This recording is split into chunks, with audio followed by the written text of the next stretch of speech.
내 모습 이대로 사랑하시네. 연약함 그대로 사랑하시네. 나의 모든 발걸음 주가 하시나니 날 인도하소서. 내 모습 이대로 사랑하시네. 연약함 그대로 사랑하시네. 나의 모든 발걸음 주가 하시나니 날 인도하소서. 주의 날개 아래 거하는 것, 주의 임재 안에 거하는 것, 나의 가장 큰 소망, 나의 가장 큰 은혜, 주와 함께 동행하느니 주의 날개 아래 거하는 것, 주의 임재 안에 거하는 것, 나의 가장 큰 소망, 나의 가장 큰 은혜, 주와 함께 동행하느니.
주의 날개 아래 거하는 것, 주의 날개 아래 거하는 것,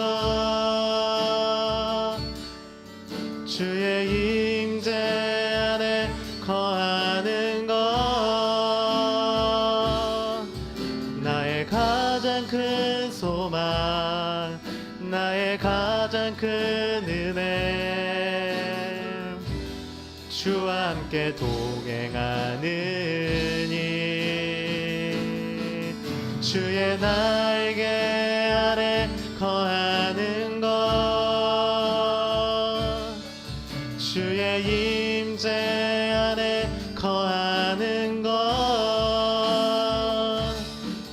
나의 가장 큰 소망, 나의 가장 큰 은혜, 주와 함께 동행하느니 주의 날개 아래 거하는 것, 주의 날개 아래 거하는 것, 주의 임재 안에 거하는 것, 나의 가장 큰 소망, 나의 가장 큰 은혜, 주와 함께 동행하느니 주의 날개 아래 거하는 것, 주의 임재 안에 거하는 것, 나의 가장 큰 소망, 나의 가장 큰 은혜.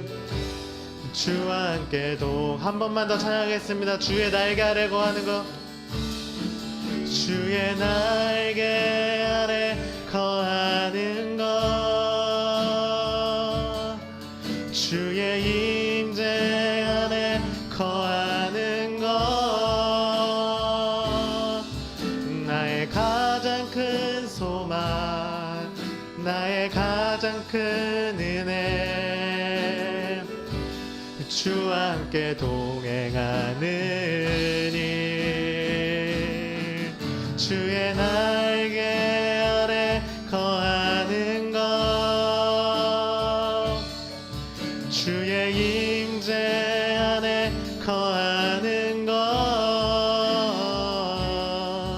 나의 가장 큰 소망, 나의 가장 큰 은혜.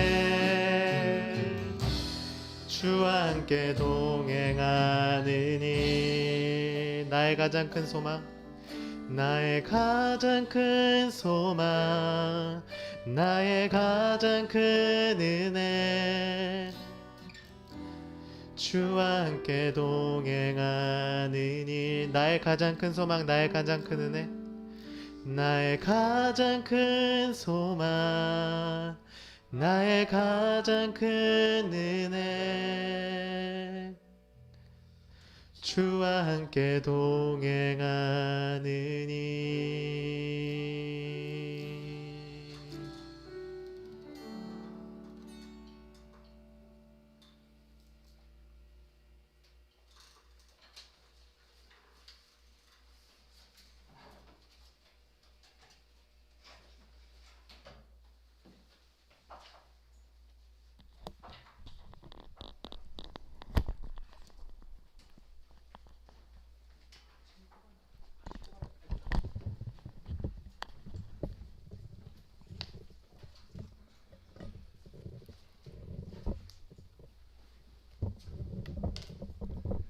네, 오늘 여기 무트 좀 풀어줘.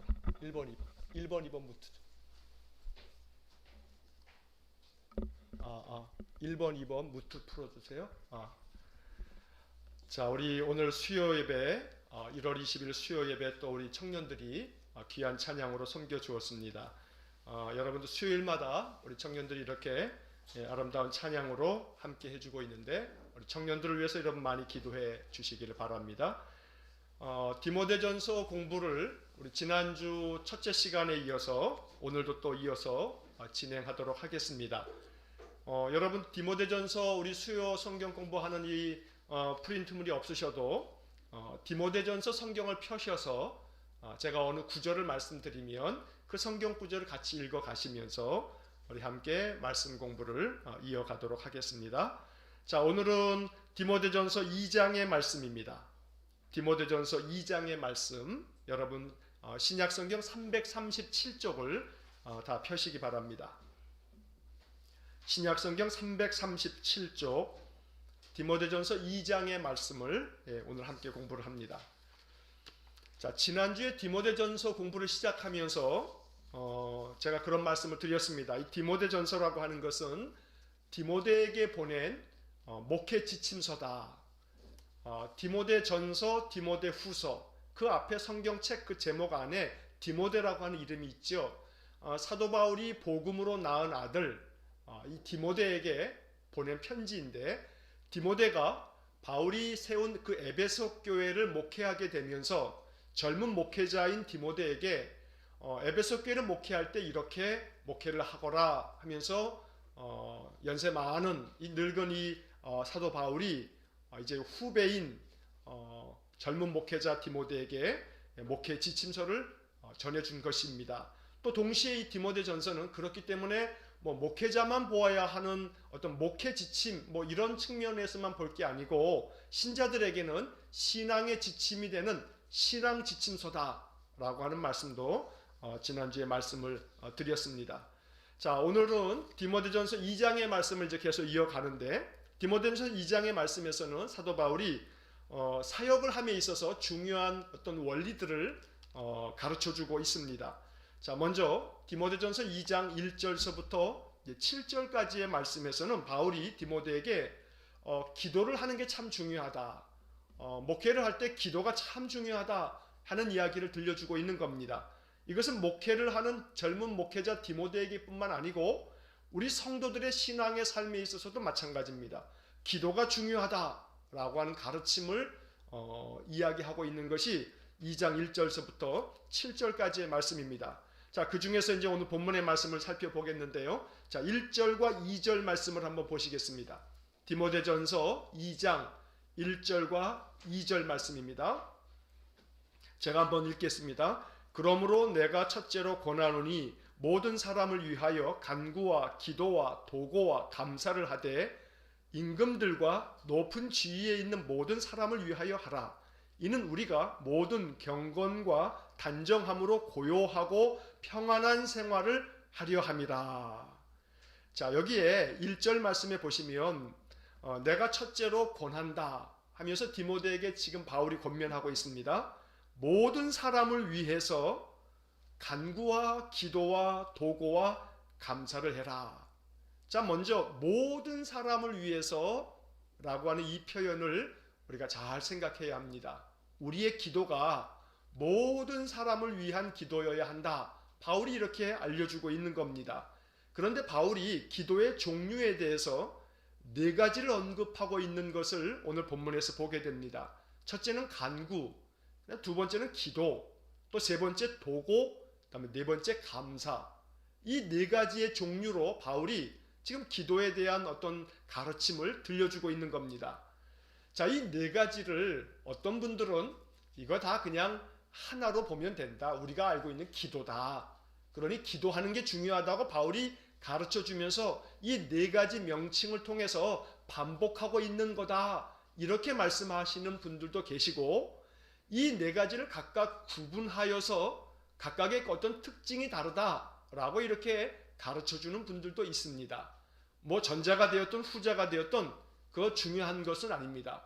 그러나 오늘 우리들이 그 후자의 경우에 이 네 가지를 각각 어떻게 구분하는가라고 하는 것도 우리가 좀 알아두면 우리의 기도 생활이 이러한 기도가 중요하구나, 이렇게 기도하는 방법이 있구나 라고 하는 것을 우리가 알 수 있기 때문에 이 네 가지의 바울이 가르쳐준 이 기도의 종류에 대해서 간단하게 우리가 좀 생각해 보고 그 다음 구절을 보도록 하겠습니다. 자, 간구라고 하는 이 기도는 말 그대로 우리의 소망과 바람을 하나님 앞에 요청하는 거, 요구하는 거, 이게 간구입니다. 내 바라는 거, 내가 원하는 거, 내가 이루어지기를 원해서 하나님 앞에 하나님 이렇게 해주세요, 도와주세요 라고 하는 내 마음의 소원을 아뢰는 거, 이걸 간구라고 말합니다.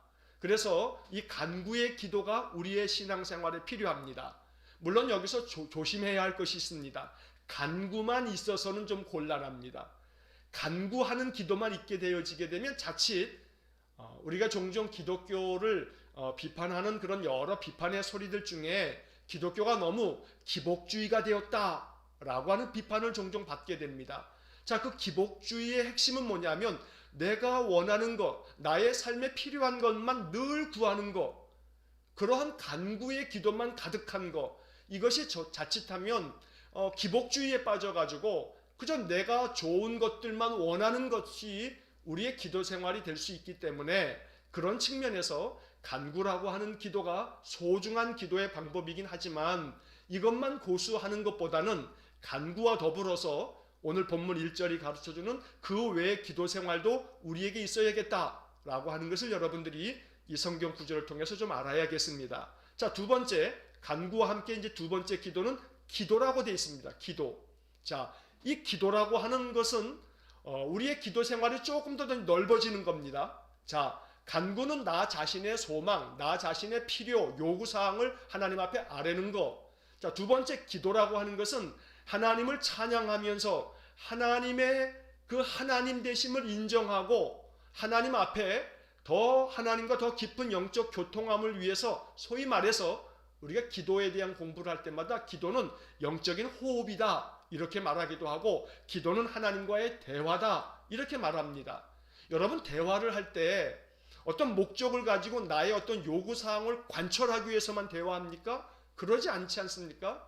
친구 간에 대화를 하는데 항상 대화할 때마다 자기의 뭔가 바라는 요구사항이 있어서 그것을 어떻게든지 얘기하기 위해서 대화하는 사람은 좋은 친구 아닙니다. 친구라고 하는 것은 그저 내 필요사항을 이야기하기 위해서만 대화를 하는 게 아니고 말 그대로 친구 사이의 대화는 교제입니다. 교제. 서로서로 대화를 통해서 친밀해지는 겁니다. 그러니까 이 기도, 두 번째 기도라고 하는 이 단어를 우리가 생각할 때는 이렇게 생각하셔야 됩니다. 하나님과 교제하는 거, 하나님과 대화하는 거, 뭐 하나님께 내 무언가를 요구하면서 하나님 이렇게 해주세요 라고 하는 그런 것만이 아니고 그런 간구의 기도에서 좀 더 넓은 의미로 기도라고 하는 것은 하나님과 더 깊은 영적 교제를 나누는 것. 그러니까 이 영적 교제를 나누는 기도에 있어서 우리가 어떻게 하면 좋냐 하면 여러분 그냥 하나님이 내 옆에 계시다라고 하는 영적 생각을 가지시고 하나님과 그냥 대화하세요.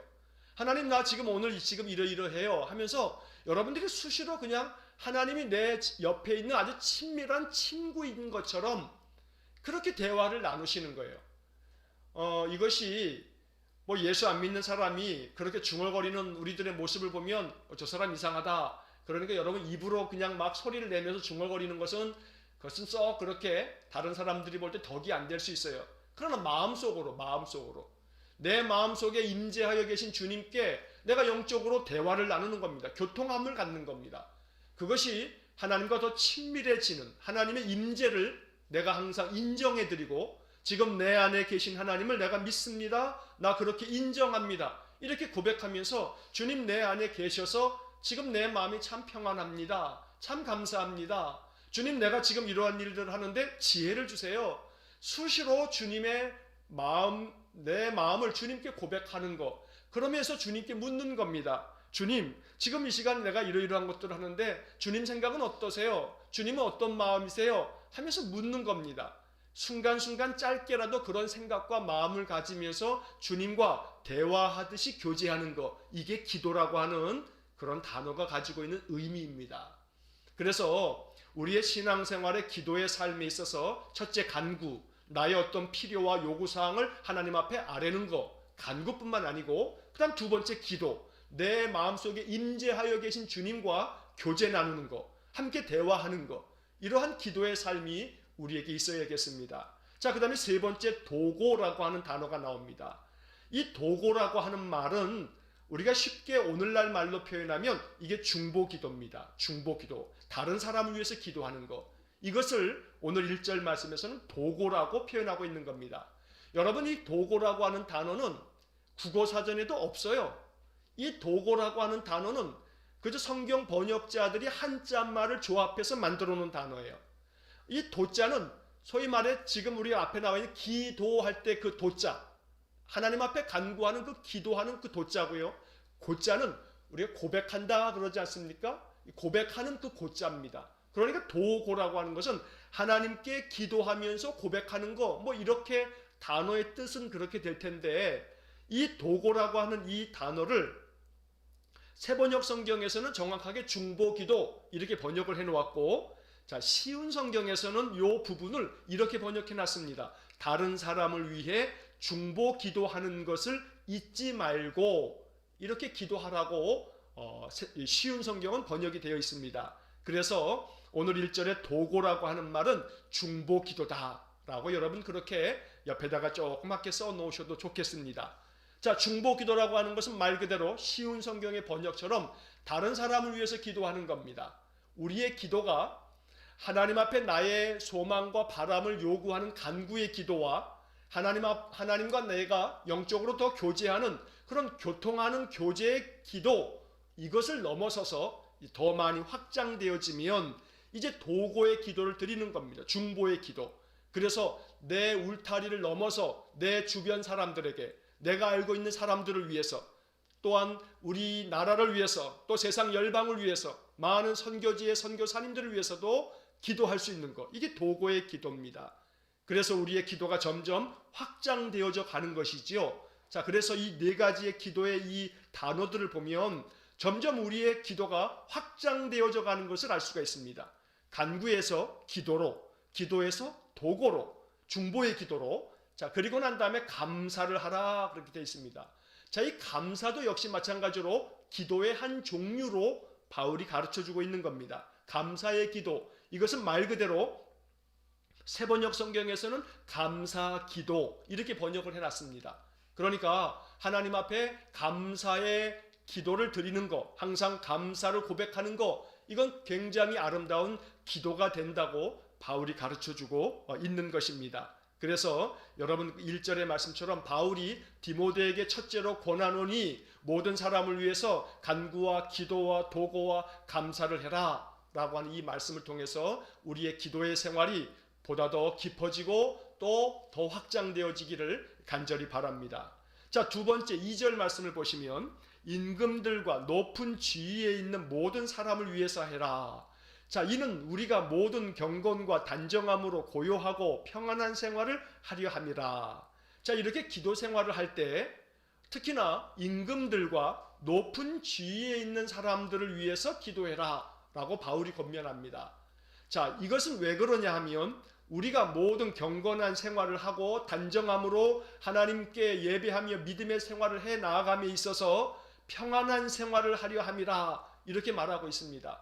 자, 이 이야기는 로마의 압제를 당하고 있는 로마 식민지 사회에 있는 유대인들에게 또 이 이방인들이라 할지라도 로마가 그 당시 제국을 이루고 있기 때문에 모든 지역마다 로마의 총독과 로마의 황제 숭배와 많은 통치자들이 있기 때문에 그들과의 관계 속에서 높은 지위에 있는 사람들, 임금들을 위해서 세상의 권세자들을 위해서도 너희들이 기도해라 라고 말하고 있는 겁니다. 왜냐하면 그런 것들을 통해서 혹시라도 기독교인들이 그저 오해의 소지를 주지 않도록 빌미를 제공하지 않도록 세상 권세자들을 위해서도 기도하는 것이 필요하다라고 말하는 겁니다. 그런데 그 기도는 그 세상의 권세자들이 그저 지금처럼 잘 먹고 잘 살라는 게 아니고 그들이 하나님의 거룩한 백성 되어지도록 세상의 모든 통치자들이 하나님의 권세 아래 있도록 기도해야 된다라는 것을 가르쳐주고 있는 겁니다. 자, 이러한 말씀은 바울이 그의 서신에서 종종 이야기하는 바입니다. 대표적인 것이 로마서 13장 1절의 말씀입니다. 로마서 13장 1절에 보면 각 사람은 위에 있는 권세들에게 복종하라. 권세는 하나님으로부터 나지 않음이 없나니 모든 권세는 다 하나님께서 정하신 바라. 그래서 세상의 모든 권세는 하나님이 정하신 것이니까 그들을 존중하라 라고 하는 이야기를 바울이 서신에서 여러 번 강조를 하면서 이야기합니다. 오늘이 디모데전서 2장 2절의 말씀도 그런 맥락입니다. 그래서 임금들과 세상의 높은 지위를 가지고 있는 사람들을 위해서 기도해라. 자, 이 말씀을 오늘 우리들의 생활로 적용을 하자면 여러분 우리가 기도 생활할 때 대통령을 위해서 기도해야 합니다.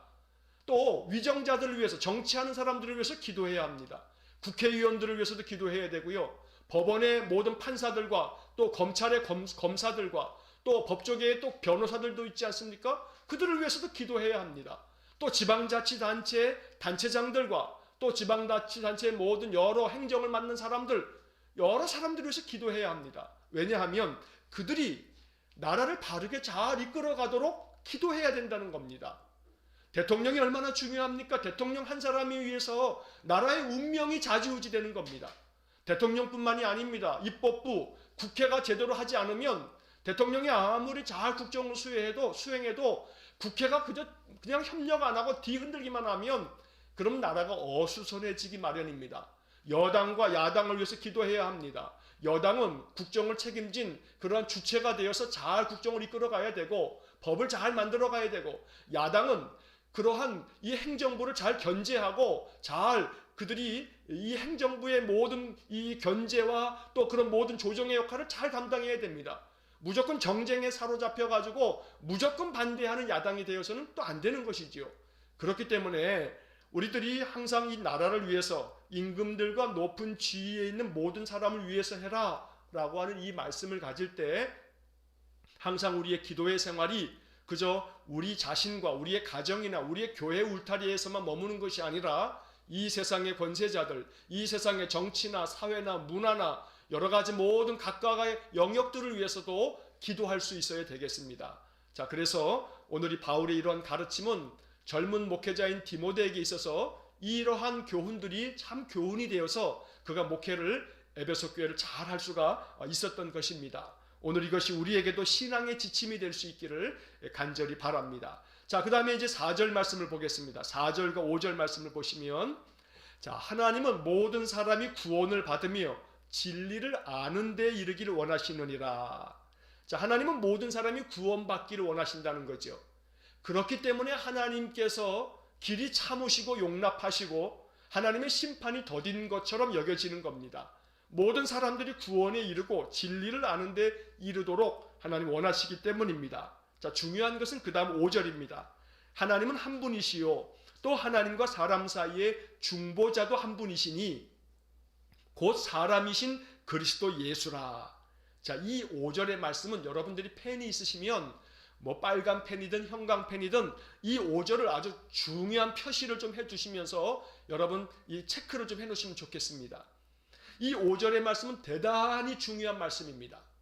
자, 하나님은 한 분이신데 하나님과 사람 사이에 중보자도 한 분이시다. 그분은 바로 사람으로 이 땅에 오신 그리스도 예수님이라고 바울이 가르쳐 줍니다. 자, 여기서 이 바울이 이야기하고 있는 이 5절은 아주 바울이 가르쳐 주는 복음 중에 대단히 중요한 복음입니다. 하나님과 사람 사이에 중보자가 있으신데 그 중보자가 바로 예수님이시다. 이거는 바울이 가르쳐주는 대단히 중요한 가르침입니다. 예수님은 이 땅에 중보자로 오셨다라고 하는 것. 그래서 바울은 다른 서신들에게서 이러한 말씀들을 아주 우리에게 더 잘 설명해 주고 있는 말씀들이 있는데 그 대표적인 말씀이 고린도 후서 5장 18절의 말씀입니다. 여러분 프린트물이 있으신 분들은 옆에 여백에다 좀 써놓으시고 프린트물이 없으신 분들은 여러분 성경 그 2장 5절 옆에 조그만 여백이 있으면 고후 5땡땡18 이렇게 좀 써놓으십시오. 고린도 후서 약자로 고후 그 다음에 5장 18절 이렇게 작게 써놓으십시오. 이게 굉장히 중요한 연결되어지는 구절입니다. 자, 이 디모데전서 2장 5절의 말씀을 우리가 제대로 이해하려면 고린도 후서 5장 18절을 잘 알아야 합니다. 고린도 후서 5장 18절이 바울의 또 다른 해설입니다. 자, 고린도 후서 5장 18절에 어떤 말씀이 나오냐면 그리스도로 말미암아 우리를 자기와 화목하게 하시고 또 우리에게 화목하게 하는 직분을 주셨으니 이런 구절이 나옵니다. 하나님께서 그리스도로 말미암아 우리와 하나님 사이에 화목을 이루셨다는 겁니다. 우리가 죄와 허물로 인해서 죽을 인생인데 예수님께서 십자가에 달려 돌아가심으로 예수 그리스도로 말미암아 하나님과 우리 사이를 화목하게 만들었다 이런 말입니다. 사람과 사람 사이에 갈등이 생기고 다툼이 생기면 그 중간에서 중재해주는 사람이 필요하지 않습니까? 자, 이 중재해주는 사람이 양쪽의 이야기를 잘 서로 이해가 되도록 전달해 줌으로 말미암아 다툼과 갈등이 있는 그 양 상대 두 사람을 화목하게 만들어주는 것. 그래서 그 중간에서 중간 역할을 해주는 사람, 이 사람이 바로 중보자입니다. 중보자. 그런데 죄로 말미암아 죽어야 할 심판을 받아야 할 인간들을 하나님과 우리 인간들 사이에서 이렇게 화목하게 만들어주는 중개 역할을 해주는 사람, 그 중재자, 그 중보자, 그분이 바로 예수님이라고 말하고 있는 것입니다. 자, 그래서 이 중보자라고 하는 이 단어가 대단히 중요한 겁니다. 중보자. 이거 바울이 사용하고 있는 이 중보자라고 하는 이 단어는 헬라 말로는 메시테스라고 하는 헬라어 단어가 사용되어 있습니다. 메시테스. 자, 이 메시테스라고 하는 중보자로 번역되어져 있는 이 단어는 중보자, 중재인 뭐 그런 뜻이 있는데 이 메시테스가 감당하는 중요한 역할은 좀 전에 고린도 후서 5장 18절에서 본 것처럼 화목하게 하는 겁니다. 첫째는 화목하게 하는 것. 자, 두 번째 역할은 뭐냐면 회복시키는 게 이게 메시테스가 하는 일입니다. 누군가를 회복시켜주는 거, 이게 메시테스가 하는 역할입니다. 자, 다시 말하면 여러분 의사가 병자들을 고칩니다. 그런데 그 병자들을 고치는 과정에서 중요한 것은 병자들을 회복시켜주는 것이죠. 자, 그러면 의사의 역할은 병을 치료함으로써 그 병자를 회복시켜 주는 건데, 일종의 이 의사의 역할은 메시테스 같은 역할입니다. 다시 말하면 병이라고 하는 이 질병의 원인이 되는 병균, 이러한 것들을 우리에게서 이걸 퇴치시키고 이걸 치료함으로 말미암아 우리를 회복시켜서 우리를 강건하게 만들어 주는 것, 이것도 중재자의 역할이라고 해석을 할 수 있다라고 하는 겁니다. 그래서 메시테스, 중보자, 중재자는 화해의 역할, 화목하게 만드는 역할, 회복시켜주는 역할, 이것이 바로 메시테스, 중보자의 역할이다 라고 하는 겁니다. 자, 그래서 바울이 이 중보자라고 하는 이 단어를 사용함으로써 디모데에게 전해주는 교훈이 있습니다. 좀 전에 고린도후서 5장 18절에서도 다시 말씀드린 것처럼 또 우리에게 화목하게 하는 직분을 주셨다, 이렇게 말씀하고 있습니다. 그래서 고린도후서 5장 18절이 중요한 겁니다. 예수님께서 이 땅에 오심으로 하나님과 우리 사이를 중보자가 되어서 화목하게 만들어 주셨는데, 이제 하나님께서 우리에게 말씀하시기를 너희들에게도 화목하게 하는 직분을 주셨다, 이렇게 말하고 있는 겁니다. 화목하게 하는 직분, 이게 바로 중보자입니다. 그래서 우리 성도님들 항상 마음속에 나는 예수님을 본받는 그리스도의 제자인데 예수님이 이 땅에 중보자, 메시테스로 오셨기 때문에 나는 또한 주님의 그 사역을 배워서 예수님처럼 나에게도 직분이 맡겨졌다. 어떤 직분이냐 하면 중보자의 직분이 맡겨졌다. 자, 중보자의 직분이 뭐라고 했습니까? 두 가지. 첫 번째는 화목하게 하는 것, 두 번째는 회복시키는 것. 그래서 우리 신자들은 세상 속에서 살아가면서 사람과 사람들 사이에서 화목하게 만드는 역할을 감당해야 합니다. 소위 말해서 피스메이커가 되어야 되는 겁니다. 트러블 메이커가 되는 게 아니고, 예수 믿는 사람들이 있으면 그 사람 때문에 주변 사람들이 서로 화목해지는 것, 예수 믿는 사람들 때문에 서로 사람들의 관계가 서먹해지고 갈등이 있다가도 그 갈등이 다 회복되어지는 것, 이것이 바로 예수 믿는 사람들에게 주어진 중보자의 역할이라는 것입니다. 바로 이러한 직분이 우리에게 주어졌다라고 바울이 디모데에게 가르쳐주고 있는 것이고, 오늘 우리가 이 말씀을 읽으면서 배워야 하는 부분입니다. 그래서 저와 여러분들이 나는 중보자다, 나는 중보자의 직분이 있다, 중보자의 사명이 있다 라고 하는 것을 잊지 마셔야 됩니다. 여러분들이 일터에서, 또 여러분들이 친구들 속에서, 여러분들이 아는 많은 사람들 속에서 살아갈 때 나는 그리스도인이다 라고 하는 정체성을 잃어버리면 안 됩니다. 나는 예수 믿는 사람이다 라고 하는 것을 잊어버리면 안 됩니다. 예수 믿는 사람에게는 두 가지 직분이 있다. 화목하게 하는 직분, 그 다음에 회복시키는 직분. 그래서 사람의 마음이 상하여 있으면 그 사람의 마음을 도닥여 줌으로써 그 사람 마음을 회복시켜 주는 것. 그래서 그 사람이 나로 말미암아 마음이 위로를 받고 회복되어지면 여러분들은 중보자의 사명을 감당한 것이 됩니다. 그러면 하나님 나라에서 많은 상급이 있을 것입니다.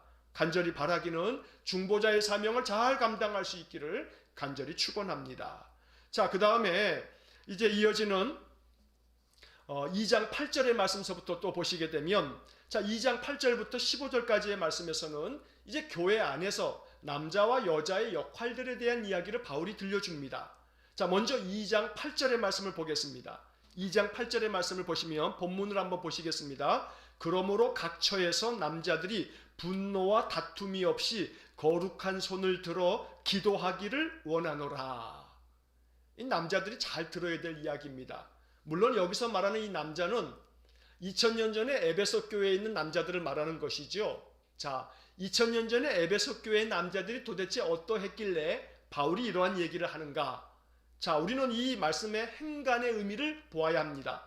그러므로 각 처에서, 각 처라고 하는 것은 어디에서든지 항상 있는 곳에서 남자들이 어떻게 하라고 말하냐면 분노와 다툼이 없이, 분노하지 말고 다투지 말라고 말하는 겁니다. 이게 남자들이 가지고 있는 그 당시 에베소 교회 사람들이 보여주었던 속성이기 때문에 바울이 이것을 일침을 가하듯이 지금 가르쳐주고 있는 겁니다. 디모데야, 네가 목회할 때 에베소 교회에 있는 남자들에게 이 이야기를 분명히 전하고 가르쳐라 라고 말하는 것이지요. 각 처에서 어디에서든지 남자들이 그저 화내지 말아라, 분노하지 말아라.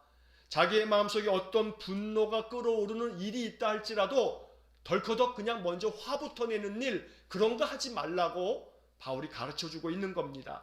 그리고 동시에 다툼이 없이 해라, 말다툼 하는 일이 없이 하라고 새번역 성경은 번역하고 있습니다. 그러니까 남자들은 그저 무슨 일만 있으면, 건수만 있으면 말로 먼저 그냥 싸움부터 걸어놓고, 또 분노가, 화가 치밀어 오르면 그 화를 참지 못하고 그저 그냥 쌍욕이나 해대고 먼저 주먹이나 먼저 날아가고, 이렇게 거칠게 살아가는 그러한 남자들의 삶에 대해서 바울이 분노와 다툼이 없이 해라 라고 말하는 겁니다. 이게 지금 에베소 교인들에게 말하는 겁니다. 다시 말하면 믿지 않는 사람이 아니라 이제 예수의 복음을 듣고 믿음 생활을 하고 있는 에베소 교회 교인들에게 말하는 거거든요. 그러니까 여러분, 이게 무슨 얘기겠어요? 교인임에도 불구하고 분노하고 다투고 덕이 안 되는 생활을 하는 사람들이 그 당시에도 많았던 겁니다. 지금도 예외가 아닙니다. 여러분, 교회를 다니면서 저 사람 왜 그래? 라고 하는 사람들 많이 볼 수 있습니다. 저 사람 왜 그래? 라고 하는 그런 생각이 들 때마다 여러분, 그 사람들에 대한 비난보다는 나에게는 그런 모습이 없는가 돌아보면서 삼갈 줄 아는 겸손한 마음이 필요하고요. 또 동시에 저 사람 왜 그래? 뭐 다른 이유 없습니다. 아직도 성숙하지 못하기 때문입니다. 이건 직분하고도 상관없고요. 신앙의 연조하고도 상관없습니다. 예수를 얼마나 오랫동안 믿었나라고 하는 것도 상관없습니다. 아직도 성숙하지 못하면 분노, 화내는 게 먼저 나오고요. 그저 뭐 말만 하면 말다툼으로 그냥 시비를 일삼는 그러한 성숙하지 못한 연약한 사람들이 많이 있습니다. 그래서 분노와 다툼이 없이라고 하는 이 부분에서 분노와 다툼이라고 하는 이 단어 대신에 다른 것을 집어넣어 보십시오. 무슨 얘기냐면 각 처에서 남자들이 이러이러한 것이 없이 뭐가 없어야겠습니까? 여러분 한번 가만히 생각해 보십시오. 또 동시에 이건 남자들에게만 해당되는 이야기라고 치부하지 마십시오. 남자든 여자든 각 처에서 어디서든지 우리에게 없어야 할 것이 뭔지, 바울은 여기서 분노, 다툼이라고 하는 두 단어를 사용했습니다만 예수 믿는 사람들에게서 없어야 할 것이 뭔지, 속이는 행위 하지 말아야 되고, 또 위선적인 행동하지 말아야 되고, 앞에서 하는 것과 뒤에서 하는 것이 달라가지고 예수 믿는 사람 참 위선자야 라고 하는 그런 비난을 받지 말아야 되겠고, 무엇이 없어야 되는지, 이런 것들을 좀 생각해 본다면 이 말씀이 우리에게 주는 교훈이 있을 겁니다. 동시에 바울은 이렇게 이야기하죠. 그 다음에 거룩한 손을 들어 기도하기를 원한다. 그러니까 남자들에게 분노, 화를 내거나 다툼, 말다툼만 일삼지 말고 거룩한 손을 들어서 기도해라 라고 지금 바울이 권면하고 있는 겁니다. 늘 신앙생활하는 남자들이 영적으로 기도하는 삶을 통해서 영적 리더십을 발휘해 갈 것을 바울이 지금 가르쳐주고 있는 것입니다. 좀 전에 말씀드린 것처럼 남자에게만 해당되는 것은 아닙니다. 남자든 여자든 모든 신자들이 들어야 될 신앙의 지침이라고 하는 것을 잊지 말아야겠습니다. 자, 그 다음에 이제 9절과 10절의 말씀을 보시면, 자, 이 9절과 10절의 말씀, 그 다음에 또 뭐 이어지는 11절부터 15절까지의 말씀도 마찬가지인데 이것은 좀 조심해서 읽어야 됩니다. 많이 조심해야 됩니다. 자, 9절 말씀을 보시겠습니다. 또 이와 같이 여자들도 단정하게 옷을 입으며 소박함과 정절로서 자기를 단장하고 따은 머리와 금이나 진주나 값진 옷으로 하지 말고, 10절, 오직 선행으로 하기를 원하노라. 자, 이렇게 이제 말씀이 이어집니다. 여기 9절에 보면 여자들의 외모에 대해서 좀 단정하게 옷을 입으라, 그리고 소박하게 살고 정절을 잘 지켜라, 자기를 좀 잘 단장하고 따은 머리는 하지 말아라, 금이나 진주나 이렇게 여러 가지 액세서리로 자기 치장하는 거 그거 하지 말고 값진 옷으로 자기를 그렇게 드러내려고 그냥 값비싼 옷들 입는 거 그것도 하지 말라. 지금 이렇게 말하고 있습니다. 여러분, 이 말씀을 그냥 문자 그대로만 받아들이게 됐을 때 여기에 이제 오해와 갈등들이 생겨집니다. 이 말씀을 읽을 때에는 여러분 2000년 전에 에베소라고 하는 그런 상황 속에서 이 말씀이 기록되어졌다라고 하는 사실을 잊지 말아야 됩니다. 다시 말하면 이 말씀을 보시고 여러분 혹시라도 자칫 따은 머리를 하지 말라라고 하는 이 말씀 보고 그러면 신자들은 머리를 닦는 것도 하면 안 되나? 또 혹은 금이나 진주로도 하지 말라 그러면 금반지 끼는 거, 금 귀걸이 끼는 것도, 목걸이 하는 것도 안 되나? 이러면 안 되는 것이지요. 자, 값진 옷으로 하지 말라. 그럼 값진 옷이라고 하는 기준이 얼마인가? 얼마서부터는 값진 거고 얼마서부터는 값지지 않은 건가? 이런 식이 되게 되면 곤란하죠. 그런데 이러한 구절들을요, 문자 그대로 지켜야 된다라고 하는 사람들이 지금도 있습니다. 아주 매우 보수적으로 성경은 문자 그대로 읽고 그대로 순종해야 된다라고 하는 사람들이 종종 있습니다. 여러분, 그러한 사람들을 보시거든 존중하는 마음을 갖긴 하되 그것이 다 옳은 것이 아니기 때문에 그 사람들의 신앙을 여러분들이 바꾸어 주려고 해봐야 소용없습니다. 각각이 가지고 있는 자기의 신앙의 모양대로 살 뿐인데 결코 다른 사람의 신앙의 모양에 대해서 우리가 평가는 하지 말자고요. 다만 한 가지, 바른 복음이 중요하구나 하는 것은 깨달으셔야 됩니다. 우리가 바르게 배워서 바른 말씀 위에 서는 것이 중요한 겁니다. 오늘 이 본문의 이야기도 마찬가지입니다. 자, 여자들은 단정하게 옷을 입어라. 이건 여자만 해당되는 겁니까? 아닙니다. 남자도 해당되는 겁니다. 그런데 그 단정하게 옷을 입으라라고 하는 이것은 예배자로서 우리가 예배의 자리에 늘 나올 때 항상 단정함으로 하나님 앞에 늘 나와 예배하는 그런 아름다움이 있어야겠다라고 하는 것으로 교훈을 얻으면 됩니다.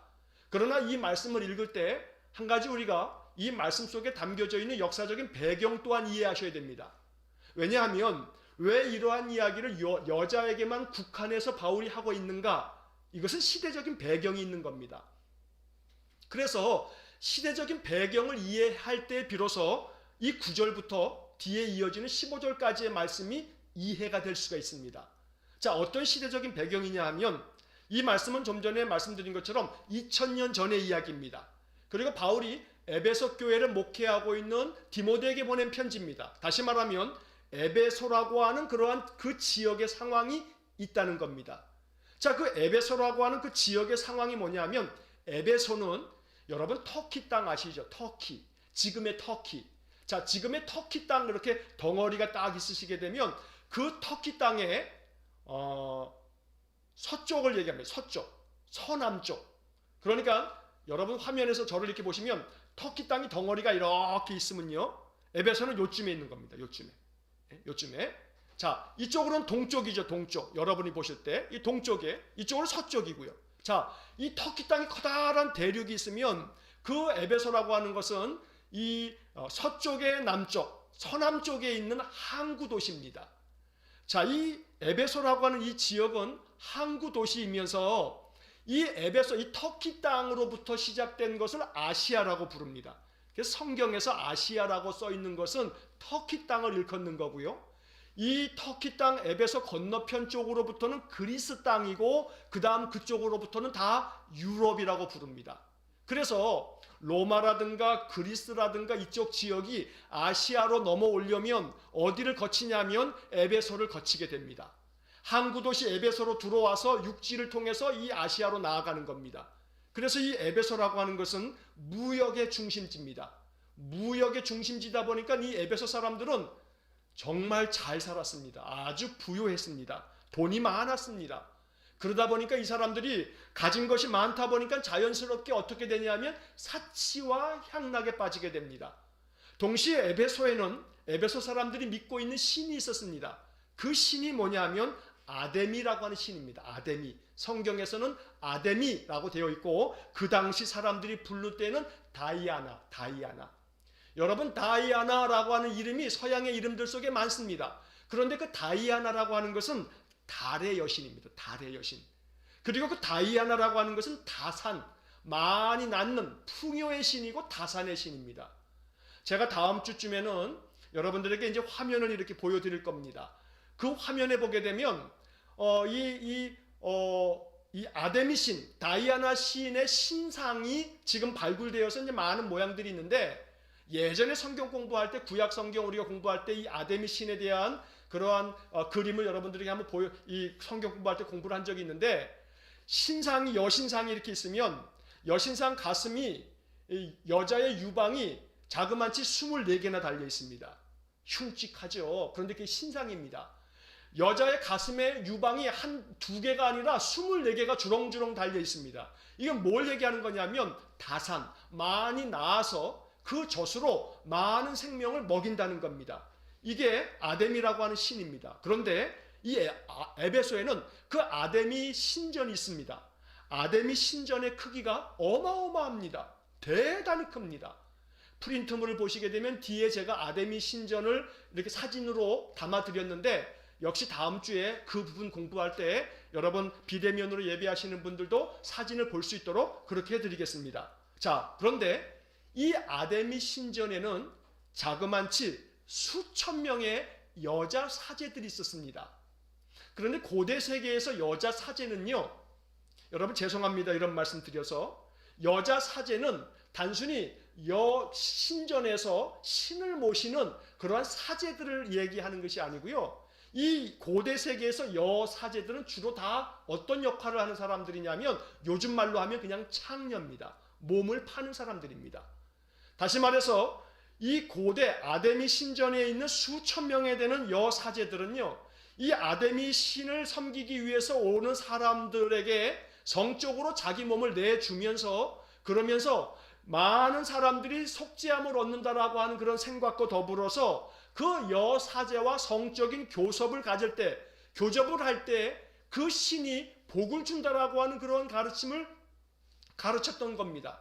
자, 그러다 보니까 이 에베소 지역은 성적으로 굉장히 문란하고 타락했습니다. 이러한 성적인 문란함이 그 도시 자체의 그냥 분위기였고 그 도시 자체의 그런 어떤 흐름이었다는 겁니다.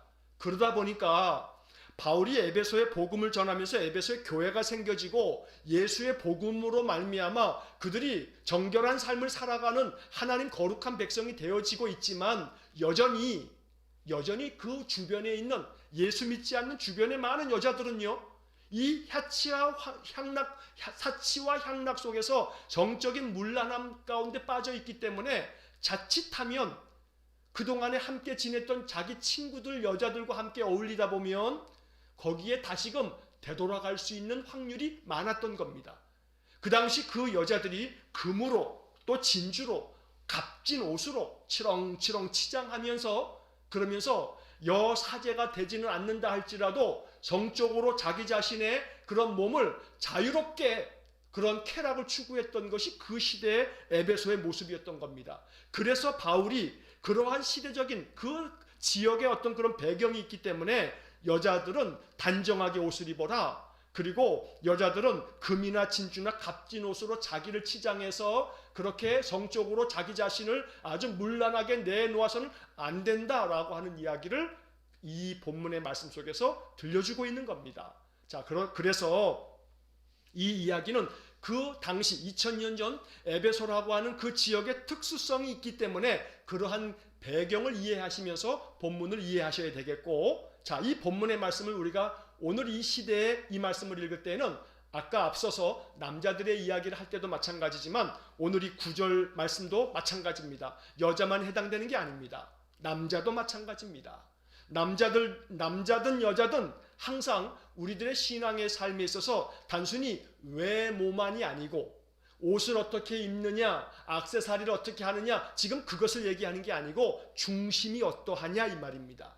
항상 마음 중심이 예수 그리스도 앞에서 단정한 것, 흐트러짐이 없이 세상 사람들의 비방거리가 되지 아니하도록, 세상 사람들이 비난하고 조소 어린 눈으로 비아냥거리는 빌미가 되지 않도록 예수 믿는 사람들이 항상 단정함으로 세상 사람들에게 늘 그들이 볼 때도 저 사람들은 참 단정하네, 참 아름다운 행실을 가지고 있네 라고 하는 평을 들을 수 있어야 된다고 바울이 말하는 겁니다. 자, 그래서 그 다음에 10절 말씀이 중요한 겁니다. 그래서 9절 말씀은 10절로 해석해야 합니다. 9절에 이런 것들을 하지 말라 하면서 바울이 10절에서 뭐라고 하냐면 오직 선행으로 하기를 원하노라. 그러니까 외모를 어떻게 하라 하지 말라는 얘기가 아니고 너희들 마음 중심이 선행으로, 선한 행실로 항상 그 삶을 단정하게 하라 라고 말하는 것입니다. 예수 그리스도인들이 오늘날에도 마찬가지입니다. 오직 선행으로 하기를 원하노라. 이게 주님의 음성입니다. 이 코로나 시대에 예수 믿는 사람들이 오직 선행으로 세상 사람들이 볼 때에도 비난받지 않는 그러한 일들을 할 수 있어야 되겠습니다. 그래서 이러한 말씀들이 가르쳐주는 그런 영적 교훈을 잘 따라서 우리가 가야 되겠습니다. 자, 그 다음에 10절 이하에 보게 되면 이것이 하나님을 경외한다 하는 자들에게 마땅한 것입니다. 마땅한 것이다. 자, 마땅하게 인간이 마땅히 행해야 할 일을 행하는 것, 이것을 뭐라고 하냐면 윤리라고 말합니다. 윤리라고 하는 것은 사람으로서 마땅히 해야 할 일을 행하는 것, 이게 윤리입니다. 그래서 하나님을 경외한다고 하는, 하나님을 믿는다라고 하는 사람이 마땅히 행해야 할 일, 그게 뭡니까? 바로 그 앞에서 오직 선행으로 하기를 원하노라. 선하게 살아가는 것, 선행으로 살아가는 것, 이것이 하나님을 경외한다고 하는 사람들이 마땅히 행해야 할 일이라고 가르쳐 주는 겁니다. 이게 기독교 윤리의 핵심입니다. 기독교 윤리는 우리들이 신앙의 삶을 살아가는 것이 예수만 잘 믿으면 되는 것이지 이러면 안 됩니다. 선행을 통해서 세상 사람들이 볼 때 하나님을 경외하는 사람들이 마땅히 행해야 할 일들을 저 사람들이 잘하고 있구나, 이렇게 인정받는 것이, 이게 진실로 예수 믿는 겁니다. 그래서 오늘 이러한 말씀들이 우리에게 참된 교훈이 될 수 있기를 간절히 원합니다. 자, 그 다음에 이제 11절부터 15절까지의 말씀까지 오늘 보도록 하겠습니다. 자, 바울은 이 11절, 12절 말씀에서 조금 우리가 이해할 때 이거 자칫하면 이거 어려움이 생기는 문제를 말하고 있습니다. 여러분 본문 11절, 12절을 보겠습니다. 여자는 일체 순종함으로 조용히 배우라. 12절, 여자가 가르치는 것과 남자를 주관하는 것을 허락하지 아니하노니 오직 조용할지니라. 이 구절 때문에요, 지금도 어떤 교단은 목사 안수를 줄 때 남자만 목사가 될 수 있어요. 여자에게 목사 안수를 안 줘요. 여자가 장로가 될 수도 없어요, 어떤 교단들은요. 그러나 이것은 잘못된 이해입니다. 성경을 오해하고 있는 겁니다. 문자적으로만 보고 있는 겁니다. 여자는 일체 순종만 해라, 조용히 그냥 배워라. 그래서 여자가 남자들을 가르치는 거, 이건 허락되지 않았다. 남자를 주관하는 거, 이것도 안 된다. 바울이 이렇게 얘기하고 있는 겁니다. 자, 이것은 자칫하게 되면요, 제가 프린트물 중간에다가 그런 설명의 글을 써놨습니다. 뭐라고 써놨냐면 이 본문은, 성경 본문이 시대의 소산임을 이해해야 한다. 다시 말해서 아까 말씀드린 것처럼 2000년 전 에베소라고 하는 상황 속에서 바울이 말한 것이지, 2000년이 지난 지금 21세기에 오늘 우리들에게 이야기하고 있는 게 아니라는 겁니다. 그러니까 그 시대 상황을 이해하면서 본문을 보아야 합니다. 그렇지 않게 되면 바울이 살던 그 당시의 시대상을 반영하고 있는 것이기 때문에 현대의 시각에서 보게 되면 이러한 본문은 비평을 할 만한 그런 본문이죠. 왜냐하면 바울이 이러한 얘기를 지금도 만약에 한다면요, 당장에 지금 바울이 이러한 말씀을 오늘날 이 현대교회에 와가지고 이렇게 설교를 하고 이렇게 가르친다면 사람들은 뭐라고 생각하냐면, 소위 말해서 바울은 성인지 감수성이 떨어진다, 이렇게 평가를 받을 겁니다. 왜냐하면 남성과 여성, 남자와 여자에 대한 부분을 여자를 매우 비하하듯이, 여자는 그냥 조용히 배우기만 해라, 여자가 가르치는 것은 허락되지 않았다, 여자가 남자를 주관하는 거 이거 안 된다, 이런 식으로 얘기를 하고 있다면 이것은 성인지 감수성이 떨어지는 것이지요. 그래서 21세기 상황에서 바울은 이런 얘기 하지 않을 겁니다. 이것은 에베소 교회가 가지고 있는 그런 상황 속에서 말하고 있는 것이기 때문에 여러분들이 그런 점을 이해하셔야 됩니다. 그래서 오늘날도 좀 전에 말씀드린 것처럼 어떤 교단들은 여자 장로님도 안수를 받아서 세우는 거 못하게 하고, 여자 목사님들 세우는 것도 여자가 가르치는 것이 허락되지 않았다는 이유로 여자 목사님이 될 수 없는 교단도 있는데, 그들이 가지고 있는 그러한 교리나 그 교단이 추구하는 그러한 방침에 대해서 우리가 비난할 필요는 없습니다만, 여전히 성경을 문자적으로만 해석하는 사람이 있구나 라고 하는 것을 이 시간에 아셔야 되고, 그러한 신앙의 삶에 대해서 그냥 우리가 존중은 하되, 그러나 우리가 그러한 것을 따라야 되는 것은 아니라는 사실을 여러분들이 아셔야 됩니다. 물론 한 가지 여기서 여러분들이 주의하셔야 될 것이 있어요. 성경을 문자적으로만 행하는 사람들의 그런 삶이 무조건 비난받을 일은 또한 아닙니다. 왜냐하면 그들은 굉장히 문자주의적인 한계를 가지고 있긴 하지만 말씀에 대해서 굉장히 투철하게 말씀대로 살아가려고 하는 그 중심만큼은 어느 교단보다 아주 진실됩니다. 결국 우리들은 말씀을 문자적으로만 해석하면 안 된다라고 하는 것이 자칫 우리들에게 함정이 될 수 있습니다. 어떤 함정이요? 합리화시킵니다. 합리화. 이 말씀은 이렇게 해석해야 돼 하면서 자기 합리화에 빠질 수 있다는 겁니다.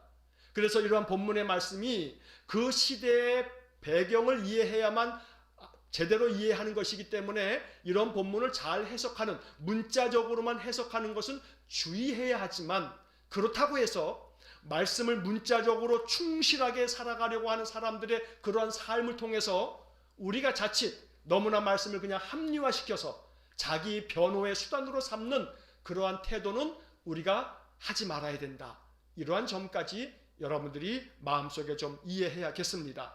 자, 마지막으로 13절부터 15절 말씀에 보면 바울이 지금 여자에 대해서 조용해라, 여자는 그냥 다스림을 받고 가르침을 받아야 되지 여자가 가르치는 거 허락되지 않았다, 여자는 그냥 순종함으로 조용히 배워라, 이런 식으로 이야기하는 바울의 근거가 있습니다. 13절부터 15절에 바울이 이러한 이야기를 합니다. 이는 왜 그러냐 하면 아담이 먼저 지음을 받고 하와는 그 후며 아담이 속은 것이 아니고 여자가 속아 죄에 빠졌습니다. 그러나 여자들이 만일 정숙함으로 믿음과 사랑과 거룩함에 거하면 그의 해산함으로 구원을 얻으리라.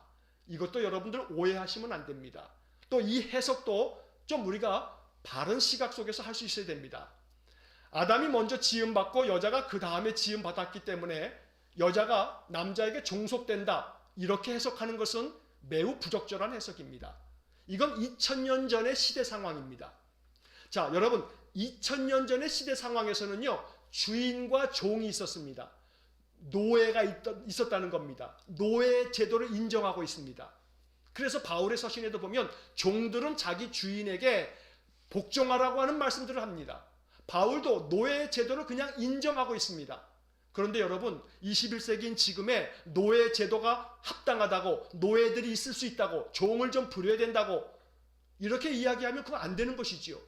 그러니까 2000년 전에 사람들이 가지고 있는 그 시대 사람들의 그 한계를 우리가 알아야 됩니다. 그래서 남자가 먼저 지음받고 그 다음에 아담의 갈비뼈에서 여자가 만들어졌기 때문에 여자가 남자의 종속물이다, 이런 식의 시각은 2000년 전의 사람들에게는 타당했을지 모르지만 지금은 그건 안 되는 겁니다.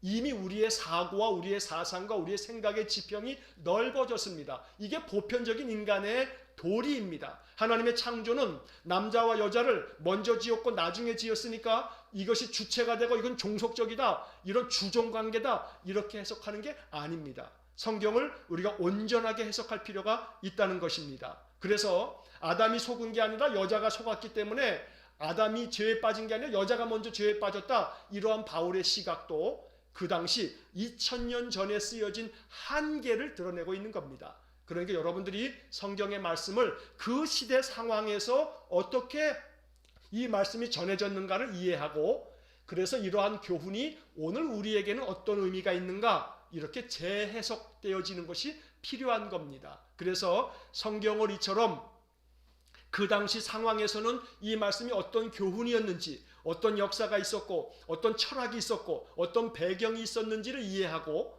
그러한 배경 속에서 그런 이해를 가지고 오늘날 이 본문은 어떻게 해석되어져야 하는지를 해석해 주는 것, 이것이 바로 신학이 감당하는 일입니다. 그래서 여러분들이 이러한 본문의 말씀을 통해서 남자와 여자가 주종관계에 있더라든가 종속적으로 여자가 따라야 된다든가 이렇게 이해해서는 안 된다는 사실을 여러분들이 기억하셔야 됩니다. 또 동시에 15절 말씀에서 여자들이 만일 정숙함으로 믿음과 사랑과 거룩함에 거하면, 이건 여자만 해당되는 게 아닙니다. 남자도 마찬가지입니다. 남자도 정숙함으로 성적인 방종에 빠지지 아니하고, 남자도 하나님 안에서 거룩한 하나님의 백성으로서 믿음과 사랑과 거룩함에 거할 줄 알아야 합니다. 이것은 모든 신자에게 해당되어지는 말씀입니다. 또 동시에 그 다음 구절에서 또다시 바울은 그 당시 사람들의 그 2000년 전의 한계를 드러내고 있습니다. 그의 해산함으로 구원을 얻으리라. 이게 참 넌센스입니다. 왜냐하면 이 마지막 15절 마지막 구절을 보면 세번역 성경에는 뭐라고 되어 있냐면요, 아이를 낳는 일로 구원을 얻을 것입니다. 이렇게 번역되어 있습니다. 여자분들은 아이를 낳게 되면 구원받는다고 말하고 있는 겁니다. 이게 정말 얼마나 우스꽝스러운 이야기입니까? 아이를 낳는 해산함으로 구원을 받는다. 자, 이러한 세번역 성경의 번역에 대해서 쉬운 성경의 번역은 이게 조금 부적절하거든요. 그래서 쉬운 성경은 이걸 좀 완화시키기 위해서 어떻게 번역했냐면 자녀를 낳고 기르는 가운데 구원함을 받을 것입니다. 쉬운 성경은 이렇게 번역해 놨습니다. 자녀를 낳아서 기르는 거, 이걸 통해서 여자는 구원함을 받는다. 여러분, 이 본문의 이야기들을 이해함에 있어서 여자가 해산함으로 구원받는다, 여자는 애를 낳아야 구원받는 거다, 지금 이러한 이야기를 공공연하게 하는 목회자들도 있습니다. 그래서 여자가 애 낳아야 구원받는다라고 성경에 돼 있다, 이렇게 말하는 목사들도 있다는 겁니다. 여러분, 그런 이야기를 들을 때 여러분이 그렇게 이해하셔야 돼요. 아, 저 목사님은 늘 모든 말씀 문자주의적으로 해석하는 분이구나. 아주 보수도 이만저만 보수가 아니구나. 저희가 신학교에서는 그런 얘기를 합니다. 아주 꼴통 보수라고요. 그런 꼴통 보수 같은 사람들은 성경을 그냥 문자적으로만 해석합니다. 그래서 여자는 구원받으려면 해산, 애 낳아야 된다, 이렇게 얘기하는 목회자들이 지금도 있다는 겁니다. 여러분, 이런 얘기를 동의하시겠습니까? 아니요. 그럴 수 없는 겁니다. 다만 한 가지, 이 말씀을 통해서 우리가 이 말씀을 이렇게 이해하시면 좋겠습니다. 해산함이라고 하는 것이 단순히 여자가 자녀를 낳는 것으로만 이해하지 말고 영적인 해산을 생각해 보자고요. 영적인 해산. 영적인 해산이 뭡니까? 나로 말미암아 누군가가 예수를 믿게 되어짐으로 하나님 백성 되어지는 것. 나로 인해서 내가 또 다른 사람을 믿음으로 만들어내는 것. 그래서 나로 인해서 어떤 사람이 예수를 믿게 됨으로 하나님 자녀 되어지는 영적인 해산. 그렇게 되어지면 하나님께서는 우리에게도 은혜를 베푸시고 또 그 사람에게도 구원을 베푸실 겁니다. 그러므로 오늘의 본문의 말씀을 그렇게 이해하는 것이 좋겠다는 겁니다. 그래서 2000년 전에 에베소라고 하는 특수 상황에서 이루어진 것이기 때문에 이 말씀을 문자적으로만 이해하실 것이 아니라 이 말씀이 담고 있는 영적인 의미들을 우리가 바르게 해석해서 이해하는 것이 좋겠다라고 하는 말씀을 이제 드리게 됩니다. 자, 오늘 말씀은 이제 2장의 말씀까지만 이렇게 보겠습니다. 다음 주에 이제 3장의 말씀을 보도록 하겠습니다. 여러분, 다음 주에 수요일 날 또 수요 예배 전에 디모데전서 3장을 한번 쭉 읽어보시고 또 세번역 성경이나 쉬운 성경도 한번 좀 읽어보시고 이렇게 예배에 참석하시면 말씀을 들으실 때 보다 더 깊이 이해를 하실 수가 있을 겁니다. 자, 이제 마지막으로 우리 청년들과 함께 나의 가는 길, 우리 올 한 해 우리 주제 찬양입니다. 1월달, 2월달 동안에는 이 찬양 우리 많이 부를 겁니다. 우리 청년들과 함께 나의 가는 길, 주님 인도하시네, 이 주제 찬양을 한번 마지막으로 부르고 제가 축도로 마치겠습니다.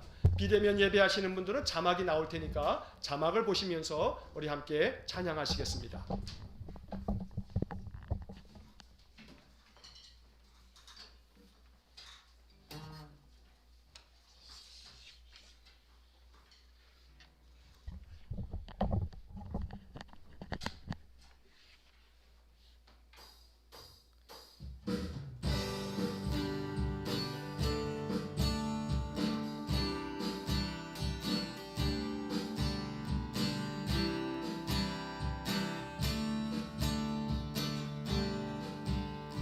나의 가는 길, 나의 가는 길, 주님 인도하시네.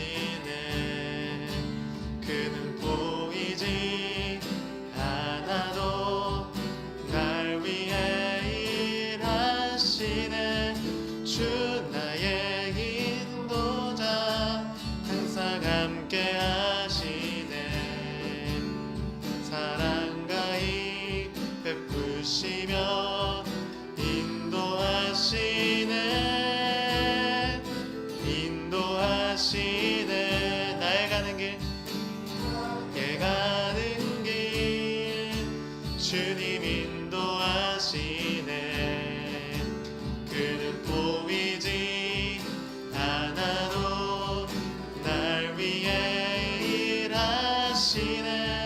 주 나의 인도자 항상 함께 하시네. 사랑과 힘 베푸시며 인도하시네. 인도하시네. 광야의 길을 만드시고 광야의 길을 만드시고 날 인도해. 사막의 강 만드신 것 보라. 하늘과 땅 거내놓 주의 말씀 영원히 내 삶 속에 새 일을 행하리. 나의 가는 길 주님 인도하시네. 그는 보이지 않아도 날 위해 일하시네. 주 나의 인도자 항상 함께 하시네. 사랑과 힘 베푸시며 인도하시네. 인도하시네. 인도하시네. 인도하시네. 인도하시네. 기도하겠습니다. 우리 구주 예수 그리스도의 은혜와 하나님 아버지의 극진하신 사랑과 성령의 교통하심이 날마다 주의 말씀을 읽고 그 말씀 통해서 하나님께로부터 영적 교훈을 얻어 우리의 삶 어떻게 살아가야 할지, 신앙생활 어떻게 해야 할지 더 깊이 배우고 말씀대로 순종하여 살기를 소원하는 머리 숙인 귀한 믿음의 사람들 위해 영원토록 함께 하시길 축원하옵나이다. 아멘.